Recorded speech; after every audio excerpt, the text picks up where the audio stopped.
So good evening. Good evening, ma'am. I'll be starting the seminar now. Today's topic is UTI in children. Introduce the topic UTI in childhood. Most commonly is bacterial, and the most common route of infection is the fecal perineal urethral route, leading to retrograde ascent of the bacteria. UTI in children is known to be the most common cause of renal parenchymal damage and loss, and in about 30% of children with urinary tract anomalies, UTI is the first sign, or the first presentation. So the goal of management in childhood UTI will be to identify and modify risk factors, rapid diagnosis and antimicrobial treatment to prevent short-term and long-term complications. In the first year of life, UTI is more common in males than females, and 10 times more so if they are uncircumcised. In 4 to 10% of the hospitalized febrile children, UTI is the cause. And this prevalence of bacteria, the male predominance changes once they reach in school going age, where female preponderance is seen about 1 to 3%, where males is less than 1%. So what is the definition of a clinically significant UTI? Because we need to differentiate colonization or benign bacteriuria versus true infection, especially when there is high chance of specimen contamination in UTI.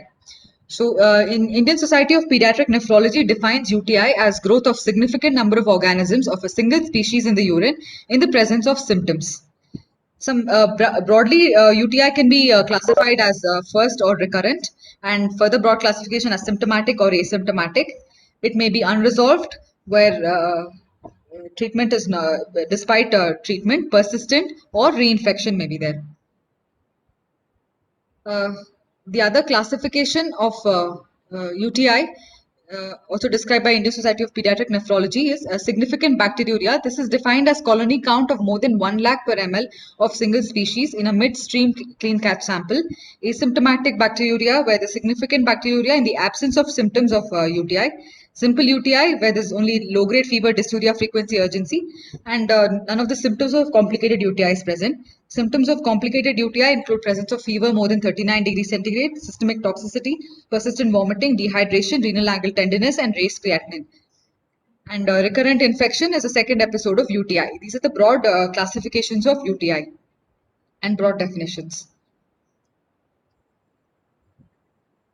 Going ahead, based on signs and symptoms, UTI may be febrile UTI, where it is associated with temperature more than 100.4 Fahrenheit. Symptomatic, asymptomatic bacteriuria, as we already discussed. Sterile pyuria, where there's increased pus cells in the urine with absence of bacteria on urine culture.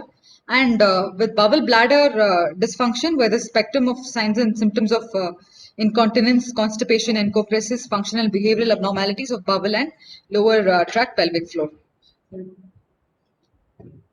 Based on site of infection and severity, upper tracts involving kidney and ureter, these are where we get febrile UTI. Lower tract involves only the bladder, that is cystitis. Complicated UTI, any UTI in newborns is also considered complicated. Abdominal or bladder mass present. Urinary, in the presence of urinary tract anomalies, urosepsis, any organism other than E. coli, atypical clinical course, absence of clinical response to antibiotic within 72 hours, and presence of renal abscess.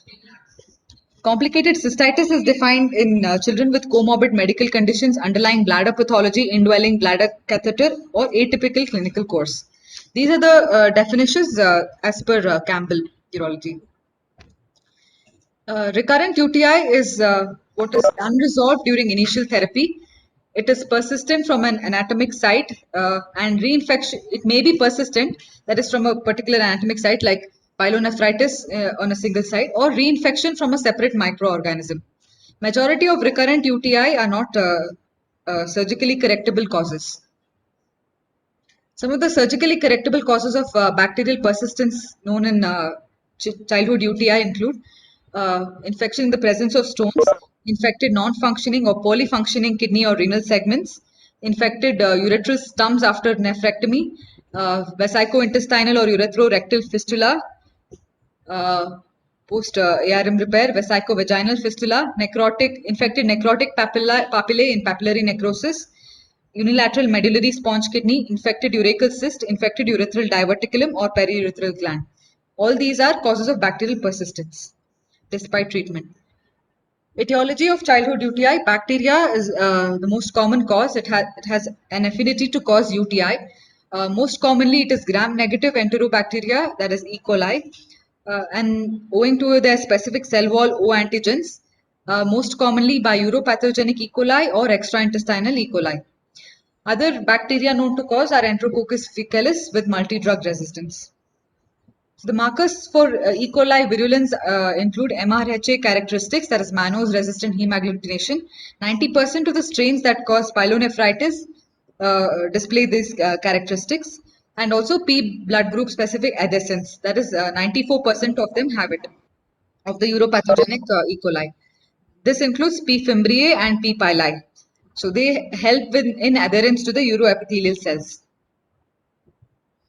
Other known virulence factors include TLR signaling inhibition, also secreted autotransporter toxins such as serine autotransporter.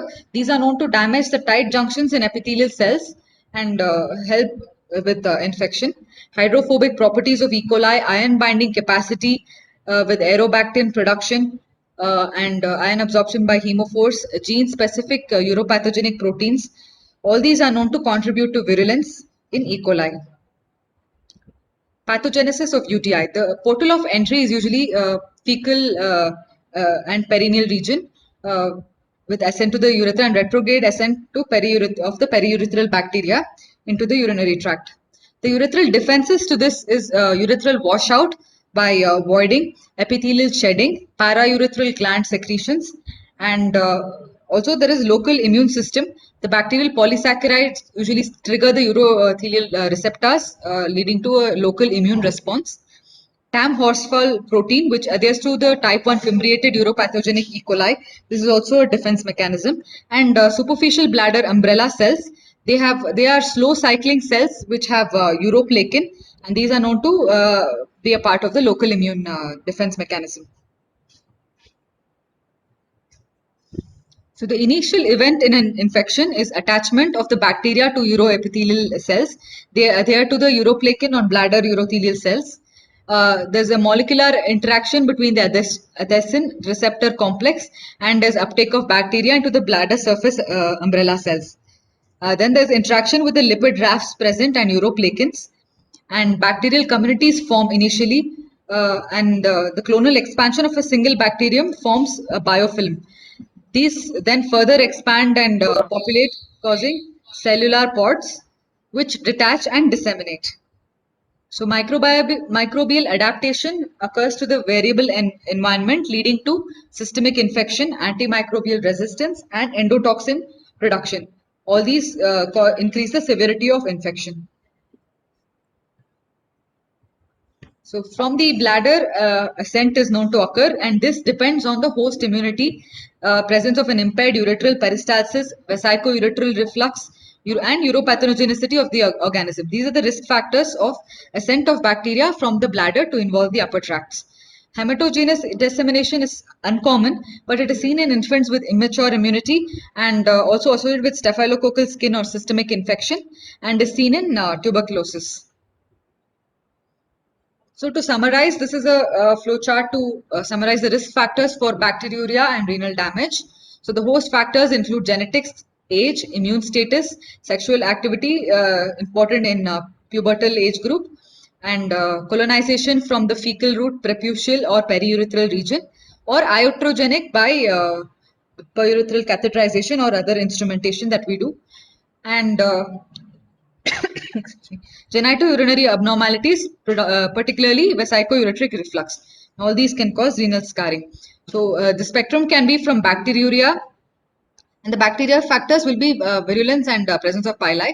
From bacteria, it can progress to pyelonephritis, can lead to renal scarring, eventually leading to hypertension and end-stage renal disease. And these can be modulated by early evaluation and treatment. Genitourinary anatomic anomalies, abnormalities seen in such children. Prenatal detection of pelviectasia of more than 5 mm at 28 weeks is a proven risk factor for UTI. Vesico-ureteral reflex. There's a poor correlation with UTI-induced renal scarring, But reflux raises the risk of pyelonephritis associated with bacteriuria, and especially in peripubertal girls with VUR during pregnancy, there's high risk of pyelonephritis, especially in up to 65% with bacteriuria. So the possible theories are hormonal and hydrodynamic changes during pregnancy. The other anomaly associated with UTI includes neurogenic and bowel augmented bladders, especially those who are on CIC programs. They have an elevated UTI risk. Also, elevated bladder pressures with secondary VUR or functional VUJO can be seen in these children, which predisposes them for UTI.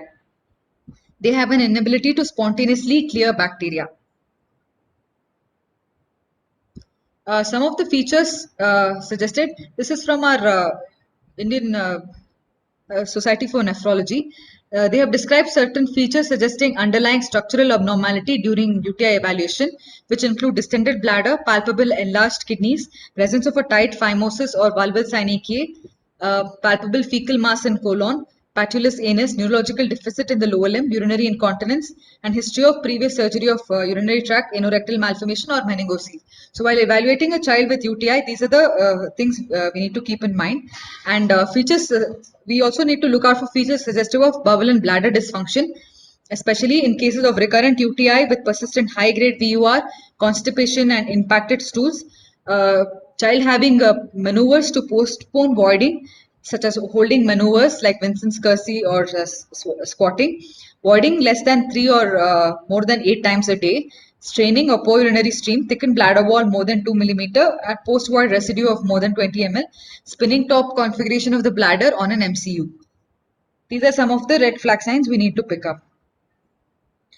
Diagnosis, clinical features in infants mostly present with fever. 13.5% of infants with fever have UTI. They might have other non-specific symptoms like irritability, poor feeding, vomiting and diarrhea, and abdominal distension. So indications for doing a culture sensitivity in a female young child less than 12 months, that is in an infant, female infant, is absence of any other cause of fever, fever of more than 39 degrees centigrade, and fever for more than 2 days. We can go ahead and do a culture sensitivity, urine culture to diagnose UTI. In older children, they may present with dysuria, suprapubic pain, voiding dysfunction, incontinence, flank or abdominal pain. In adolescents, E. coli is the most common, followed by Staphylococcus saprophyticus, which is seen in females, usually associated with sexual activity and recurrent UTI. In males, we need to evaluate for structural abnormalities, especially when they have lower urinary tract symptoms with voiding dysfunction. In sexually active adolescents, we need to keep in mind sexually transmitted infections, including chlamydia, gonorrhea, trichomonas, and untreated STI is known to cause about 10 to 40% of pelvic inflammatory disease, with rate of 12% rate of infertility and chronic pelvic pain. On physical examination, in case of a gross genitourinary abnormality, palpable renal mass may be present. Tenderness in the suprapubic region in case of cystitis, and flanks may be seen during when child has pyelonephritis. Perineal examination, we may be able to see an ectopic urethral opening rarely in females, and urethral discharge may be noted in males. Epididymoorchitis has to be looked for in males. And also, in cases of suspected neurogenic bladder, we need to examine the spine, scars over the back, sacral fat pads, sacral dimples or pits. For diagnosis, urinary analysis is the first step. A good urinary specimen is required. We have already discussed urinary analysis and basic workup in prior class. So, microscopic examination, pyuria of more than 5 WBCs per high power field in a centrifuge sample is defined as pyuria, and any bacteria per high power field in an unstained centrifuge sediment is significant.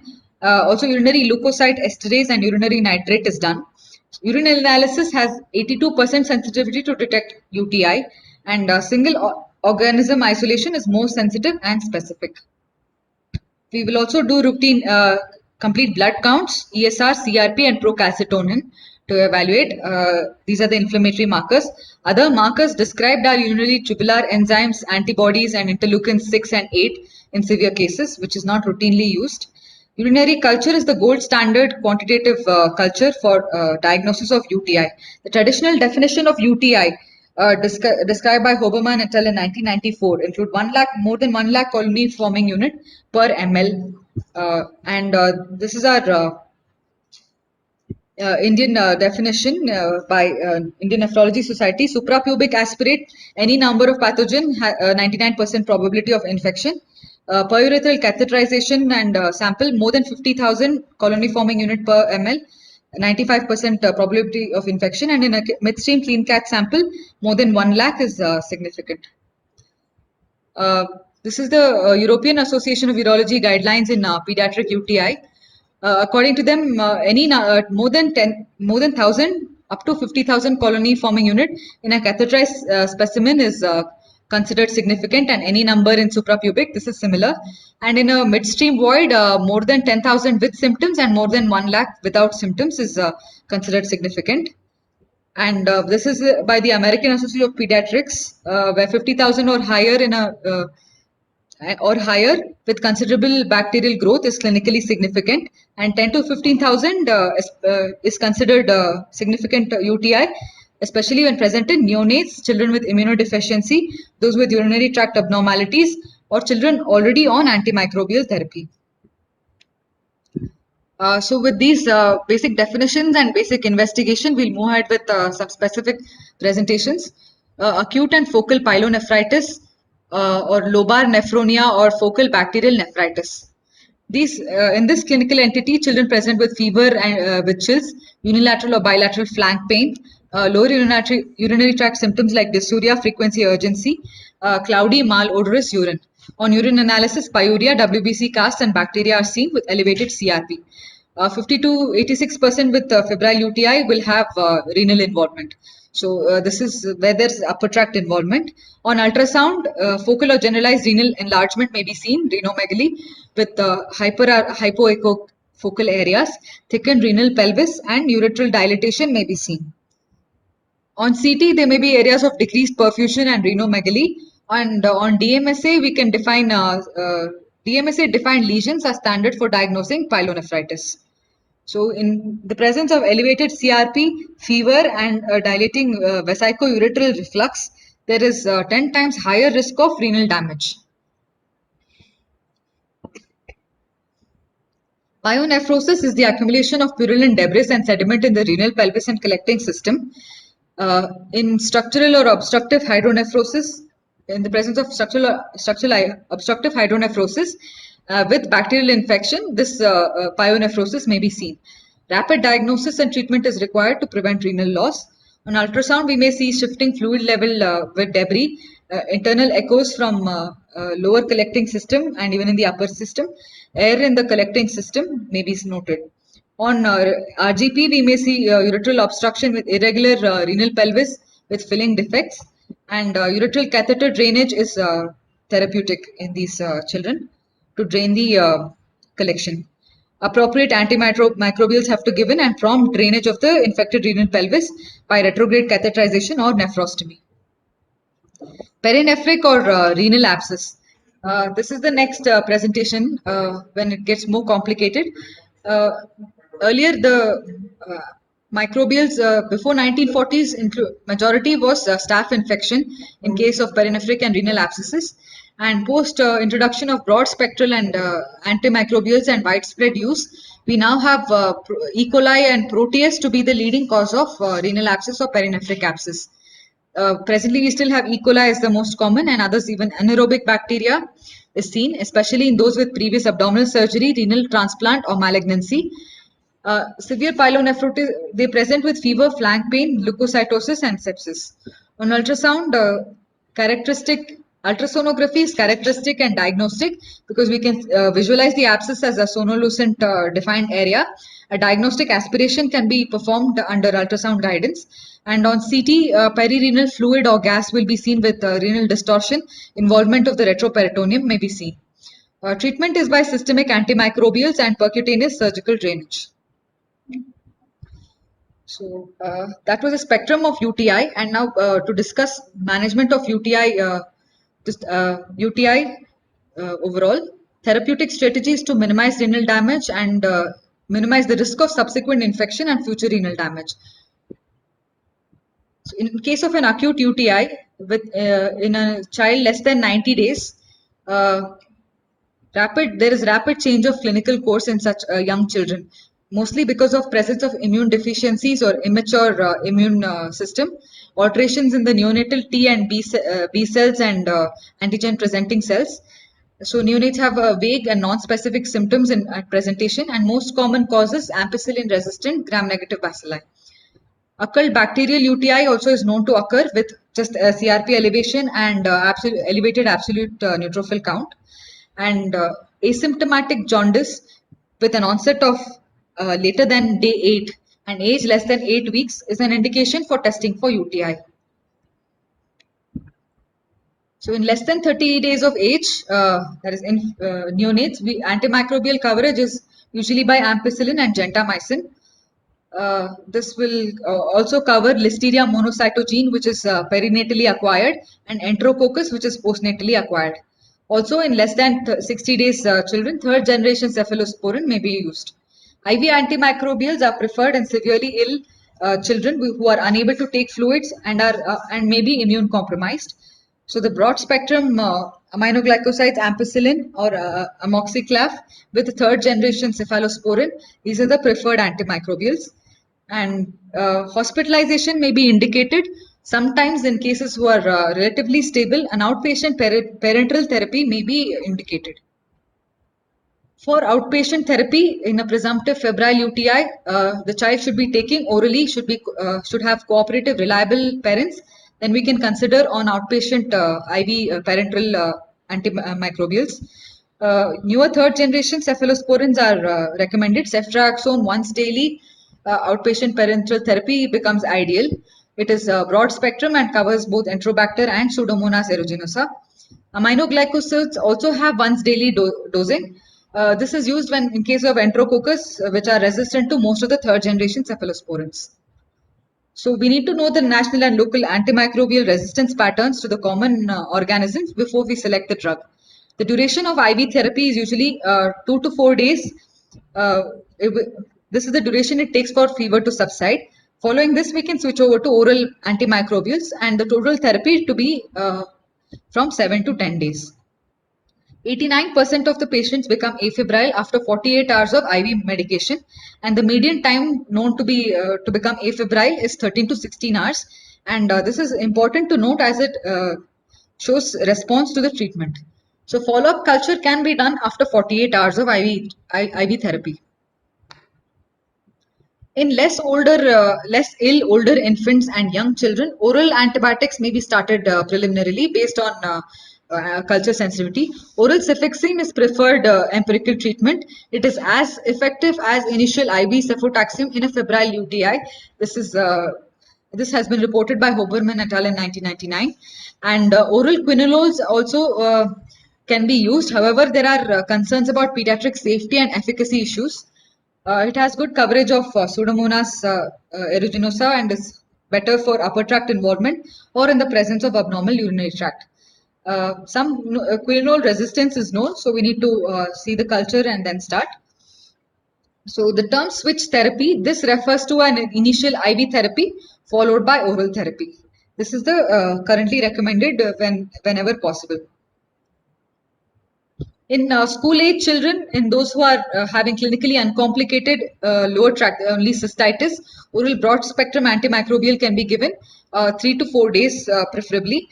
Earlier, it was recommended to be given at 7 to 10 days. However, now the trend is towards treating for 3 to 5 days, and we can repeat a culture. Patient selection is important while deciding on the duration of treatment.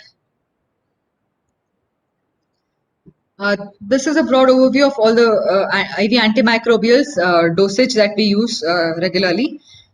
So this is the Indian Society of Nephrology recommendation. They recommend 10 to 14 days for infants or children with complicated UTI as a duration, 7 to 10 days in an uncomplicated UTI, and 3 days for adolescents with cystitis.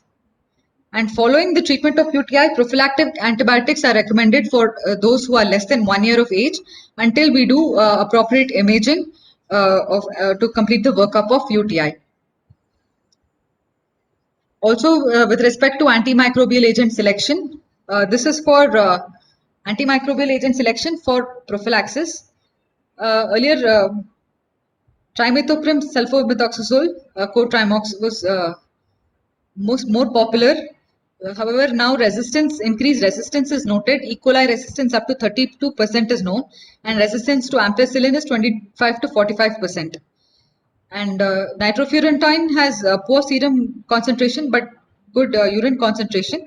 It is particularly used for bladder UTI, and resistance rates have remained unchanged over the past decade.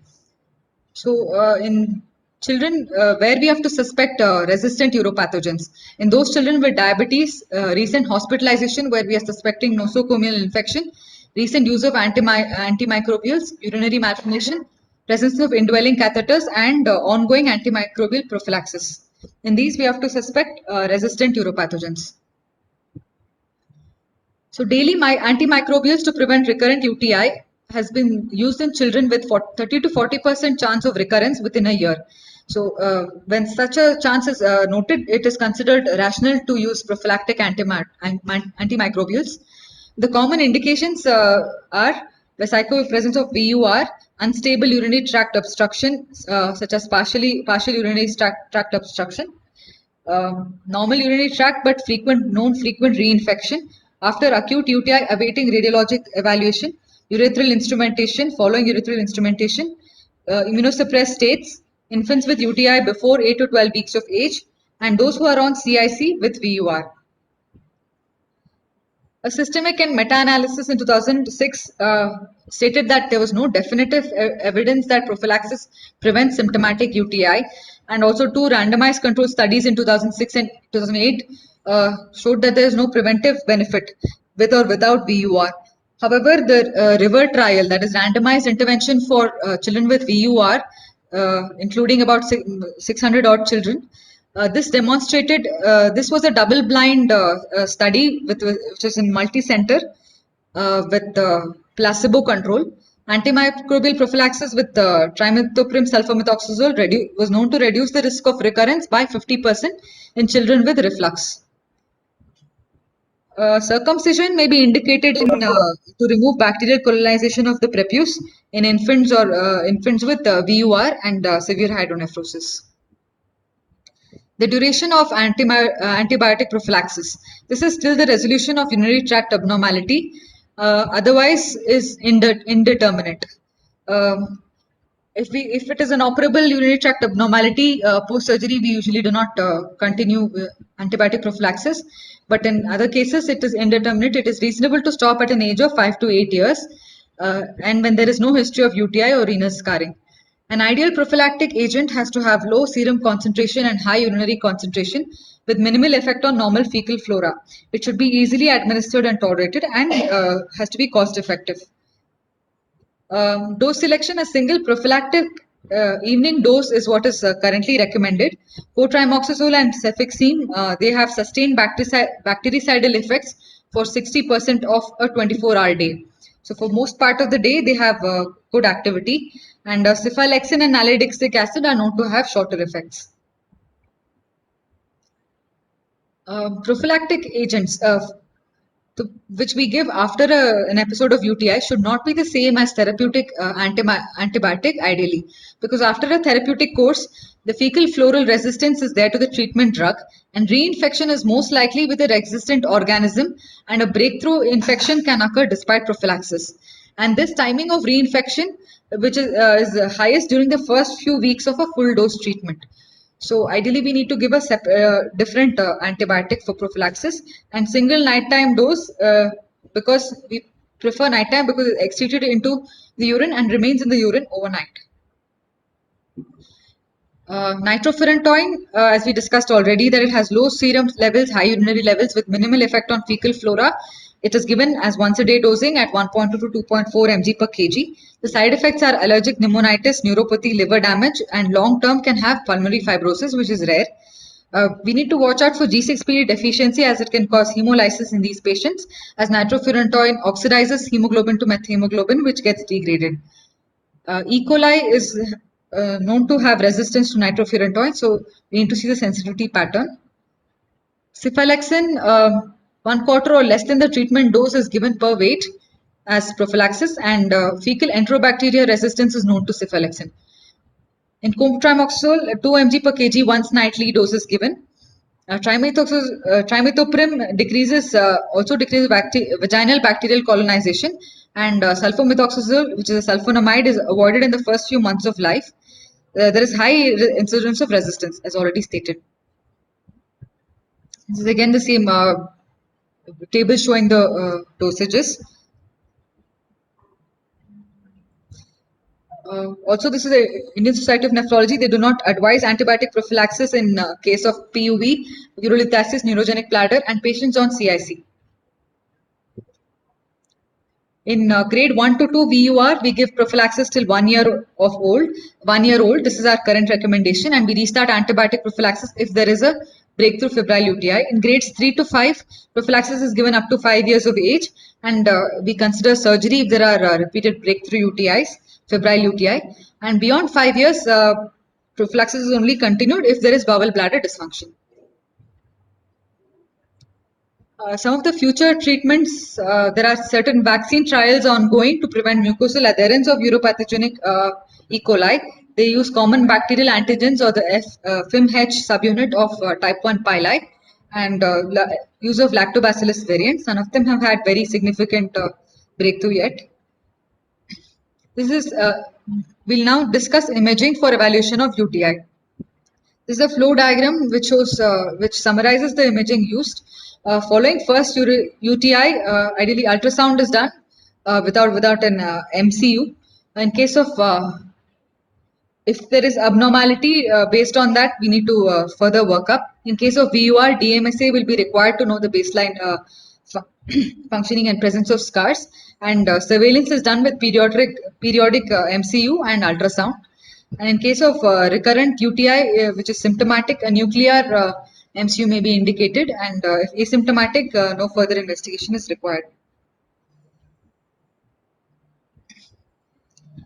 This is the Urological Society of India guidelines for management of UTI in children. This is a summary which was published in 2021.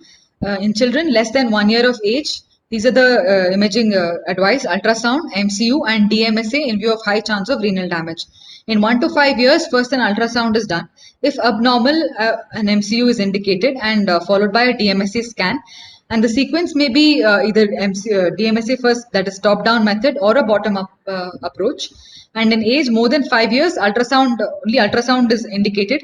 And based on the findings, selectively we may go ahead with MCU or DMSA scan. This is the American Association of Pediatrics flow chart for evaluation, which again has a similar protocol is followed. Ultrasound is done first. If there are no pathologic findings, only after recurrent infection, further imaging is considered, and exclusion of bowel bladder dysfunction has to be done in toilet-trained children. In case of suspicion of VUR or pyelonephritis, MCU or DMSA is done. And in case of upper tract dilatation, we need to closely monitor and antibiotic treatment during UTI, followed by MCU and renal isotope scan, DMSA, or MRI for anatomical evaluation. So imaging, the main goals are to evaluate and localize acute UTI, to detect renal damage from acute UTI, to identify anatomy and evaluate change in urinary tract over time. That is for follow-up. So an acute DMSA, it may be done in a severely ill patient in critical care with a doubtful UTI, where it is not inadequate or indeterminate urine culture. So just to demonstrate acute renal inflammation, it may be done. This is one of the only indications of acute DMSA. It is not necessary if UTI is highly likely. So very few indications for DMSA in an acute setting. Acute ultrasound in acute setting, it is done in UTI unresponsive to antimicrobials within 48 hours. Presence of atypical UTI, poor urinary flow, presence of abdominal mass, elevated creatinine, or a non-E. coli organism. So after identification of urinary tract abnormalities. After treatment of the UTI, whether we do it after first episode or recurrent episode, I've already discussed the flow charts for that. It is currently indicated, and in case of Some of them also say that it may be disregarded because in presence of a normal prenatal ultrasound. MCU is done post first episode of UTI. In 40% of them may have VUR. So the UK NICE guidelines for MCU include less than 6-month-old, 6 to 3 months old with the non-E. coli UTI, poor urinary flow, USG showing upper tract dilatation, family history of VUR. And DMSA is done 4 to 6 months after UTI to demonstrate renal scarring. And it is done if recurrent UTI, atypical UTI, and less than 3-year-old. So the indications for these imaging are variable depending on areas of practice, and there are different recommendations. So we will follow the local guidelines. Sequelae of UTI. In chronic pyelonephritis, scarring and dysfunction is seen. Pediatric kidney is more prone to scarring, and the factors affecting scarring include intrarenal reflux, that is a pylotubular backflow, high urinary tract pressures, based on host immunity. If the child is immunocompromised, age, it is younger children are more prone to scarring. Certain genetic polymorphisms which render them more vulnerable to scarring, and based on treatment whether adequate and appropriate timing of treatment has been done. And cytoscarring is usually the compound papillae at renal poles, which are shown here. Because of the configuration, they have higher incidence of intrarenal reflux when compared to simple papillae because of the alignment of ducts of Bellamy. So the mechanism of scarring is presence of reflux and with bacteriuria, and water hammer effect because of back pressure, reflux and partial outflow, reflux in the presence of partial outflow obstruction, and elevated renal pelvic pressures. So scarring after a first symptomatic UTI is known to occur in about 4.5%, and after second UTI it increases to 17%. There's something called Big Bang theory, which explains initial response of a young kidney to UTI, which determines the kidney's future course. So higher scars are known in less than younger 2 years old child who have UTI versus those who are older than 2 years children. So they have higher vulnerability of UTI up to adolescence. This is based on the age, which is a risk factor.